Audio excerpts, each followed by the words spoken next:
A question we hear all the time from entrepreneurs is, should I own my rental property personally or should I own it through a corporation? That is a tough question, and there's a lot to it. Let's break it down in this video.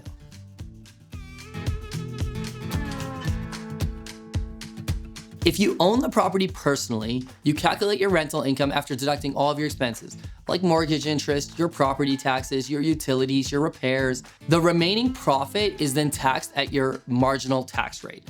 That marginal tax rate could be even as high as 46% for those higher income earners. Now, if you own the property through a corporation, you can deduct all of those same expenses as well. There's no difference there. But the rental income inside the corporation, it's generally considered passive income and it is taxed higher inside the corporation.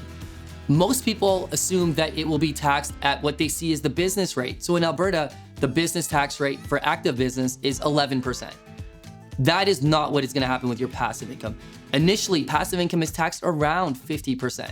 Now, after that, there are some credits like RDTOH, CDA, but the main point is that the tax rate is quite high. So what surprises many owners is that after everything is accounted for, the deductions, the corporate taxes, the refunds, the overall tax outcome is often very similar in either structure. So the decision doesn't just come to the tax rate. It actually comes down to other factors. Like, are you looking for liability protection? Where can you best get financing to buy that property that you can rent out? What are your long-term plans with that property? And how do you actually want to manage that property? Again, it's not just about the tax rate, it's about these other situations that you really want to look at. So if you're trying to find a workaround to the higher tax rate on your rental property, the key idea is to turn it from passive income into active income. How do we do that? So one strategy to turn passive income into active income is to provide significant services alongside the rental unit that you own. So for example, just operating something more like a bed and breakfast rather than just simply collecting rent. You have to show that you're active in the business. And how do you do that? You provide more services. You're active in there. You're providing security services. You're providing food services. You're providing cleaning services.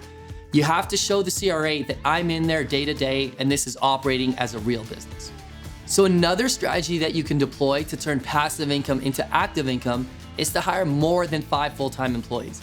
I know that's not easy, but that will actually change how the income is classified for tax purposes. Now, if your long-term plan is to build a real estate portfolio, maybe this is one of those strategies you want to deploy. But these rules, they can get complex, and it's very important to look carefully at your specific situation before you make any structural decisions. This stuff, it can get complicated. Passive versus active income, CDA balances, RDTOH, Section 85 rollovers. If you want help making sense of all of this, give us a call at True North Accounting and we'll help you set it up properly.